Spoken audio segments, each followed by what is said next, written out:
Praise the lord. ఈరోజు దేవుని వాక్యం ప్రసంగి గ్రంథము 11వ అధ్యాయం 9వ వచనం. యవనుడా, నీ యవనమందు సంతోషపడము, నీ యవన కాలమందు నీ హృదయము సంతుష్టిగా ఉండనిమ్ము, నీ కోరిక చొప్పునను నీ దృష్టి యొక్క ఇష్టము చొప్పునను ప్రవర్తింపుము. అయితే వీటన్నిటిని బట్టి దేవుడు నిన్ను తీర్పులోనికి తెచ్చునని జ్ఞాపకముంచుకొనుము. లేత వయస్సును నడిప్రాయమును గతించిపోవునవి కనుక నీ హృదయములో నుండి వ్యాకులమును తొలగించుకొనుము, నీ దేహమును చెరుపుదాన్ని తొలగించుకొనుము. ఇక్కడ తండ్రి యవనస్తులు అంటే యవనస్తులకే కాదండి, మనం అందరికీ మాటలు ఎవరైతే వింటున్నారో ప్రతి ఒక్కరికి చెప్తున్నాడు. అంటే యవనస్తులు యవనుడు అని ఎవరల్లే ఎందుకు పర్టికులర్గా చెప్పారంటే ఆ వయసులోనే కోరికలు అనేవి, ఆశలు అనేవి, అట్రాక్షన్స్ అనేవి ఎక్కువ ఉంటాయి కదా. చూస్తున్నారు కదా, ఇప్పుడు చాలా మంది మాటలు వింటున్న మీరు యవనస్తులు అయి ఉండొచ్చు, యవన వయసులో ఉండుండొచ్చు. మరి ఆ వయసులో వచ్చే ఆకర్షణలు కానీ, ఇష్టాలు కానీ, కోరికలు కానీ, ఇక్కడ అందుకే చెప్పింది నీ హృదయం సంతుష్టిగా ఉండనివ్వు. నీ యవన కాలంలో నీ హృదయం నువ్వు ఏ పని చేస్తే నీ హృదయం సంతోషించద్దు, నువ్వు ఏది తీసుకుంటే నీ హృదయం సంతోషపడిద్దు, నువ్వు ఏ పని చేస్తే నీ హృదయం, నీ మనసు హ్యాపీగా ఉండిద్దు, ఆ ప్రకారంగా నువ్వు చేయి. నీ కోరిక చొప్పున, నీకు ఏ కోరిక కలిగితే ఆ పని చేసి, నీ దృష్టి యొక్క ఇష్టము చొప్పున, నీ చూపు, నీ కన్ను ఏదైతే కోరుకునిద్దో అది తెచ్చుకో, నీ కన్ను ఏదైతే ఆశించిందో అది కొనుక్కో, నీ కన్ను ఎలా అయితే ఏ చూపు అయితే చూసిందో అలా చూడు, అలాగే ప్రవర్తించు. అయితే వీటన్నిటిని బట్టి, మనం చేసే పనులన్నిటిని బట్టి దేవుడు మనల్ని తీర్పులోకి తెస్తాడని మాత్రం మర్చిపోవద్దు అని హెచ్చరిస్తున్నాడు. ఫస్ట్ పనులన్నీ చేసేయండి, లాస్ట్కి మాత్రం జాగ్రత్త అని చెప్తున్నారు. మనం పై మాటలు వినేసి అబ్బా మనం ఇష్టం వచ్చినట్టు హ్యాపీగా ఉండేయచ్చులే, మనకి నచ్చిన బట్టలు కొనుక్కోవచ్చు, మనం మన హెయిర్ స్టైల్ కానీ, మన బ్యూటీ కానీ, మన మనసు నచ్చినట్టు ఫ్యాషన్గా ఉండొచ్చు, మన ఇష్టం వచ్చినట్టు పెద్దోళ్ళని లెక్క చేయకుండా, ఎవరికి మర్యాద రెస్పెక్ట్ ఇవ్వకుండా మనకు నచ్చినట్టు మనం బ్రతకొచ్చులే అనుకుంటారేమో. అవన్నీ నీకు ఇష్టం వచ్చినట్టు నువ్వు చేసేయి. అయితే వీటన్నిటిని బట్టి మనం ఎలాంటి పనులు చేస్తామో అలాంటి తీర్పు అనేది ఒకటి ఉండిద్దని గుర్తుపెట్టుకో, మర్చిపోవద్దు, అస్సలు మర్చిపోవద్దు. అది గుర్తుపెట్టుకొని అప్పుడు నువ్వు సంతోషంగా ఉండు, అది గుర్తుపెట్టుకొని నీ కోరిక చొప్పున నువ్వు నడుచుకో. ఆ విషయం గుర్తుపెట్టుకొని తీర్పు ఉంది అని గుర్తుంచుకొని అప్పుడు నీ దృష్టి చొప్పున, నీ కోరిక ఏదైతే నీ దృష్టి యొక్క ఇష్టము చొప్పున ప్రవర్తించు. తీర్పు మాత్రం ఉంది, జాగ్రత్త అని ఇక్కడ మనల్ని హెచ్చరిస్తున్నాడు. ఇప్పుడు మరి మీరు మీ మనసు చెప్పినట్టు, మీ కోరిక, మీ హృదయం ఏది కోరుకుంటే అలా ప్రవర్తిస్తున్నారా? మీ చూపులు ఎలా ఉన్నాయి? మీ కనుదృష్టి ఎలా ఉంది? మీ కోరిక అంటే ఇప్పుడు కంటితో చూస్తాము, అబ్బా అదైతే బాగుంటుంది కదా, అలా ఉంటే బాగుండు కదా, ఇలా ఉంటే బాగుండు కదా అని కళ్ళతోనే మనం ఎక్కువ శాతం కళ్ళతోనే పాపం ఎక్కువ చేస్తామండి. అందుకే తండ్రి వాక్యంలో కూడా చెప్తాడు, ఒక స్త్రీని ఒక పురుషుడు మోహపు చూపుతో చూస్తే అప్పుడే అక్కడ ఆమెతో వ్యభిచారం చేసినట్టు అని. అసలు అదే ఎంత ఘోరమైన పాపమో కదా. వ్యభిచరింపకూడదు, చూపులతోనే వ్యభిచారం చేసేస్తామంట. చూపే మెయిన్, ప్రతి పాపానికి కారణం చూపే. మన దృష్టే, మనం చూసే దృష్టే. ప్రతి ఒక్కరిని మనం చూసేటప్పుడు అన్నంలాగా భావించి చూస్తే అది తప్పు ఉండదు. ఇక పాపపు ఆలోచనలు రావు. తమ్ముళ్లాగా చూడండి, అన్నంలాగా చూసుకోండి, అక్కల్లాగా, చెల్లెళ్ళలాగా అలా చూసుకోండి. ఫ్రెండ్లు, స్నేహితులు ఇవి అవసరం లేదు. ఫ్రెండ్లు అంటే పురుషులు, స్త్రీలు ఫ్రెండ్షిప్ చేసుకోండి. కానీ ఇప్పుడు అంతా జనరేషన్ మారిపోయింది కదా, జనరేషన్ మారిపోయింది. బాయ్ ఫ్రెండ్స్, గర్ల్ ఫ్రెండ్స్ అని కొత్త జనరేషన్. ఇక లేటెస్ట్ ఇప్పుడున్న జనరేషన్లో మన మాట వినే ఆ పరిధి దాటిపోయారు కదా. అయితే ఇక్కడ మనం జాగ్రత్తగా గమనించాల్సింది ఏముందంటే, యవనస్తులు అని పర్టికులర్గా యవనస్తులకి ఎందుకు చెప్తున్నారు అనేది మనకు అర్థమైంది. ఇప్పుడు మ్యారేజ్ అవ్వక ముందు దాకా ఒక వయసు, టీనేజ్ వయసు ఒక వయసు ఉండిద్ది. టీనేజ్ దాటిన తర్వాత యవనస్తులు. ఆ వయసులో చాలా అట్రాక్షన్స్, కోరికలని చాలా ఉంటాయి. అప్పుడు మీరు కంట్రోల్గా ఉండండి, జాగ్రత్తగా ఉండండి. ఎందుకంటే మనం చేసే పనిని బట్టి మనం తీర్పులోకి తీసుకురాబడతాము. ఖచ్చితంగా తీర్పు ఉంది. అయితే వీటన్నిటిని బట్టి, మీరు చేసే పనులను బట్టి దేవుడు నిన్ను తీర్పులోకి తెస్తాడని మాత్రం మర్చిపోవద్దు. జ్ఞాపకం ఉంచుకొని అప్పుడు ప్రవర్తించు అని హెచ్చరిస్తున్నారు. జాగ్రత్త అండి. అలాగే మ్యారేజ్ అయిన తర్వాత మళ్ళీ అంతకన్నా భయంకరమైన పాపం అప్పుడు ఇంకా జరుగుతూ ఉండిద్ది. ఎందుకంటే నేను చాలా మందిని చూశాను. మ్యారేజ్ అవ్వకముందు ఊరికే చూపులు, మోహపు చూపులు అట్లా చూస్తారు. మ్యారేజ్ అయిన తర్వాత, పెళ్ళిళ్ళు అయిన తర్వాత ఎక్కువ పాపం. మ్యారేజ్ అయిన వాళ్ళ ఎక్కువ పాపంలో పడిపోవడం చాలా మంది నేను చూశానండి. ఇది చాలా, ఎందుకంటే పాపం చేసే ఆ వయసు అలాంటిది. యవ్వన కాలం చాలా జాగ్రత్తగా మనం మన యవ్వనాన్ని కాపాడుకోవాలి, మన మనసును కాపాడుకోవాలి, మన ప్రవర్తన కాపాడుకోవాలి, మన జీవితం దేవునికి ఇష్టంగా ఉందా లేదని పరిశీలన చేసుకోవాలి ప్రతిరోజు కూడా. మ్యారేజ్ అవ్వకముందు ఒకలాంటి పాపం, అది కంటి చూపుతో, మోహపు చూపుతో కొంతమంది పాపం చేస్తే, మ్యారేజ్ అయిన తర్వాత, పెళ్ళిళ్ళైన తర్వాత ఎక్కువ శాతం పాపంలో ఉండిపోతున్నారు. చాలా వార్తలు కూడా మనం చూస్తున్నాం కదా, ఎన్ని భయంకరమైన వార్తలు. మళ్ళీ మరణాలు దానివల్ల, ఆ పాపం చేయడం వల్ల మళ్ళీ దొరికిపోతామేమోనని వాళ్ళని చంపేయడం, అది ఇంకెంత భయంకరమైన పాపం అండి. అందుకే ఆ పనులు చేసే ముందు ఒక్కసారి దేవుని తీర్పు, మనం చేసే పనిని బట్టి మనం తీర్పు ఉందనే మాట, ఆ విషయం మాత్రం మర్చిపోవద్దు.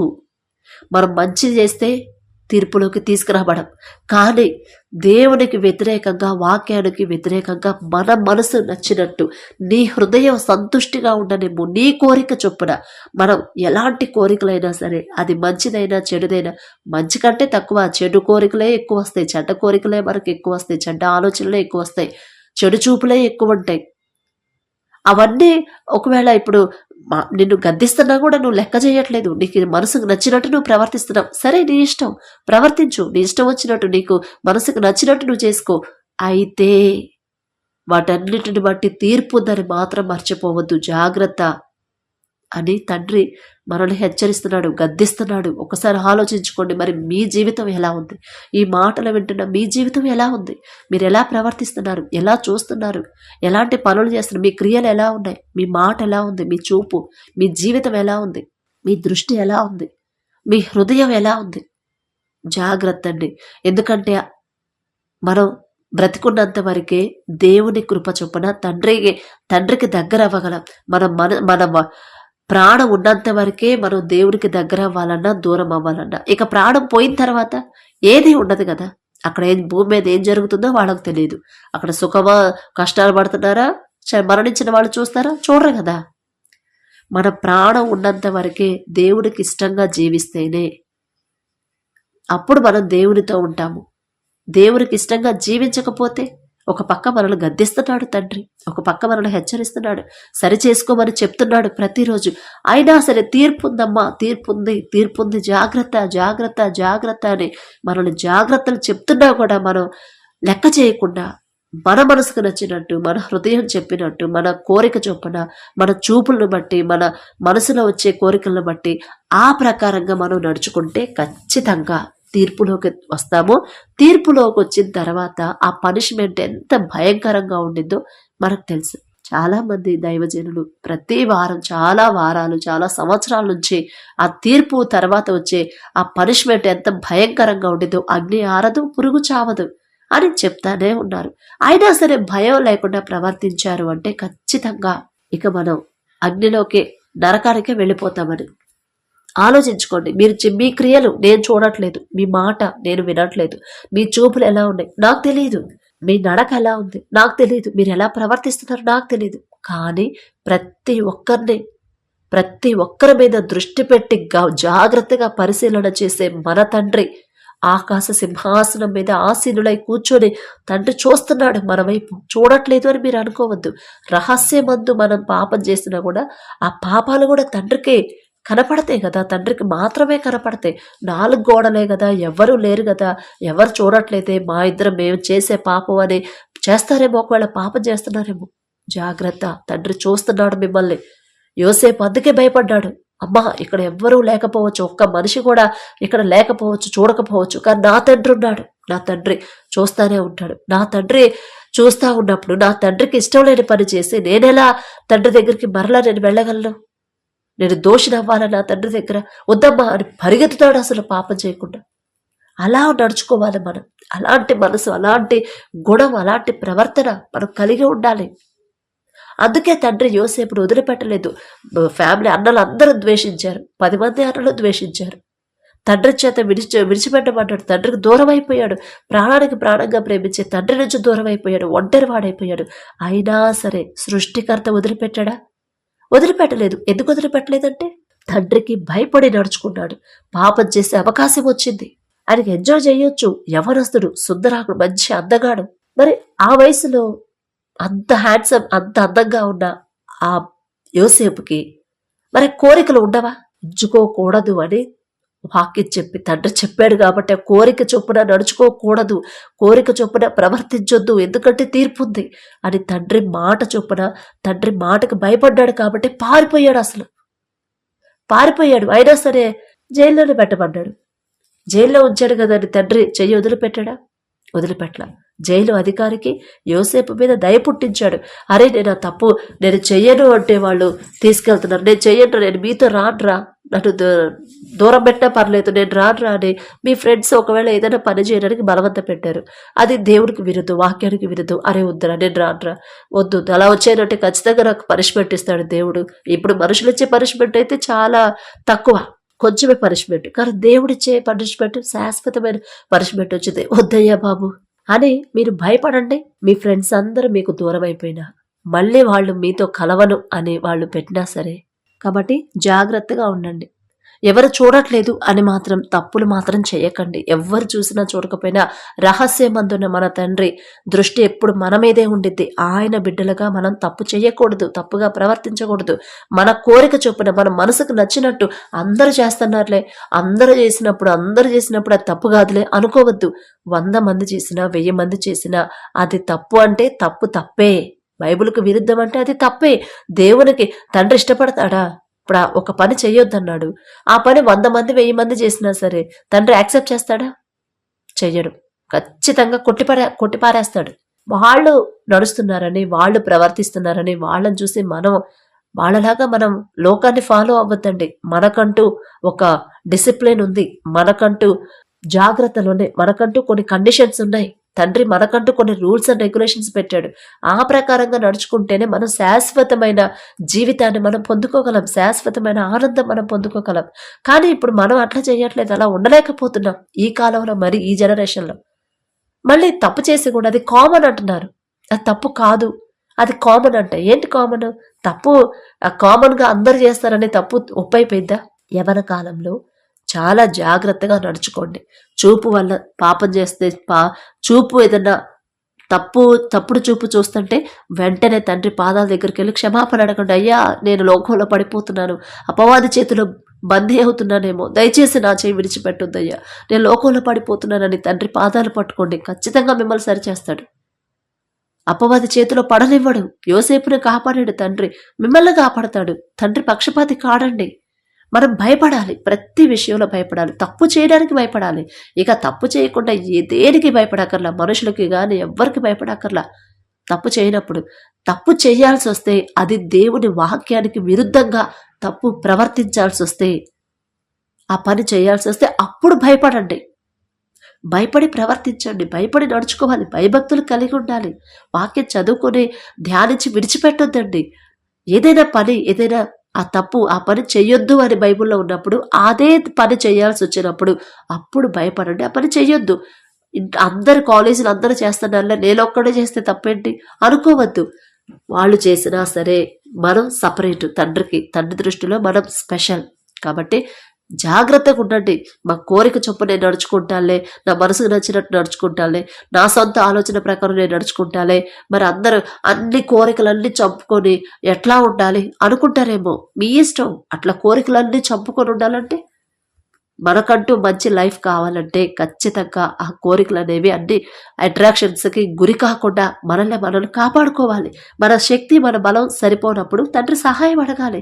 ఖచ్చితంగా తండ్రి సహాయం చేస్తాడు. అయ్యా నేను ఉండలేకపోతున్నాను, లోకంలో పడిపోతున్నాను, నేను కంట్రోల్లో ఉండలేకపోతున్నాను, నా బలహీనతలో పడిపోతున్నాను, నా బలహీనతలు ఎరిగి ఉన్న దేవా, నా వల్ల కావట్లేదు, మీ చెయ్యి నాకు అండగా ఉంటే, నా చెయ్యి మీరు పట్టుకుంటే నేను లోకంలో పడిపోను, లోకంలోకి జారిపోను, పాపంలోకి పడిపోను. నా ఫ్రెండ్స్ అందరు నన్ను బలవంతం చేస్తున్నారు, కానీ నాకు ఇష్టం లేదు. ఎందుకంటే మీ వాక్యం నన్ను గద్దిస్తుంది, మీ మాటలు నాకు గుర్తు చేస్తున్నారు. నేను నా బలహీనతలు ఎరిగి ఉన్న దేవా, నా చెయ్యి పట్టుకోండి అని మీరు ప్రార్థన చేస్తే ఖచ్చితంగా తండ్రి పాపములో పడిపోకుండా, తప్పుగా ప్రవర్తించకుండా, పాపపు చూపులు, పాపపు తలంపులు రాకుండా తండ్రి మీ చుట్టూ తండ్రి కాపుదల రక్షణ కంచె ఉంచుతాడండి. కానీ మనం అడగాలి. మనం మొదట మనకి భయం ఉండాలి, మనకు ఆసక్తి ఉండాలి. ఎట్టి పరిస్థితుల్లో కూడా ఎంతమంది ఎంజాయ్ చేసినా సరే, ఎంతమంది తప్పుదారిలో నడిచినా నేను మాత్రం నడవకూడదు. నా తండ్రి మాట చొప్పునే నేను నడుచుకోవాలి. అదే చెప్పాడు యెహోషువ గారు.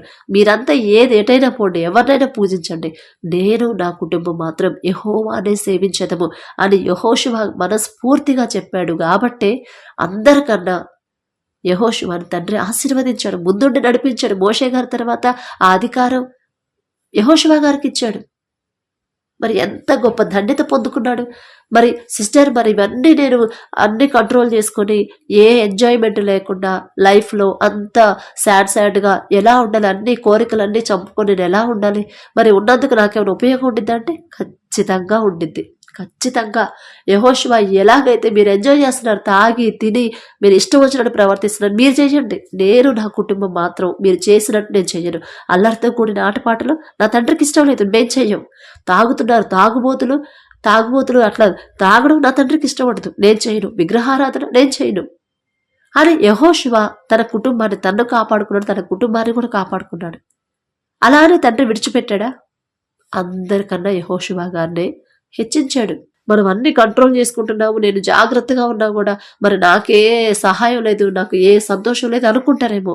లేదండి, ఇప్పుడు సంతోషం లేకపోవచ్చు, ఇక ముందు మీ జీవితం మొత్తం సంతోషంగానే ఉండిద్ది. నేను యవ్వన కాలంలో అలాగే భయం నాకు ప్రతి విషయంలో భయమే. మాట మాట్లాడాలన్నా గబక్కన వాళ్ళ మనసు ఎవరు నొచ్చుకునేది ఎవరని 1-2 సార్లు ఆలోచించి మాట్లాడతాను. అంటే అది దేవుడి కృప అండి. మళ్ళీ మన సొంతంగా ఉండలేం కదా. దేవుడి కృప చొప్పు నేను అడిగాను, అయ్యా యవ్వన కాలంలో మీ కాడిని మోయాలి, నేను లోకంలో పడకూడదు, మీ కృప మీ కాపుదల్లో నేను ఉండాలి, మీ భద్రత నాకు ఇవ్వండి అయ్యా, నా చెయ్యి మాత్రం మీరు విడిచిపెట్టొద్దని అదే ప్రార్థన చేసుకున్నా. చెయ్యి విడిచిపెట్టలేదు. నా ఫ్రెండ్స్ అందరూ వాళ్ళు ఎంజాయ్ చేస్తూ ఉంటారు, అయినా సరే నేను రాను, నాకు అవసరం లేదమ్మా. ఇప్పుడు బాయ్ ఫ్రెండ్స్ ఉంటారు కదా, వాళ్ళ బర్త్డేలు కానీ ఆహ్వానిస్తారు కదా, మా ఫ్రెండ్షిప్ వెళ్ళకపోతే బాగుండదు, తెల్లారు లేస్తే వాళ్ళతోనే కలిసి ఉండాలి. రావే అంటే సరేనని చెప్పని అక్కడ దాకా వెళ్తా, కానీ రూమ్లోకి మాత్రం వెళ్ళను.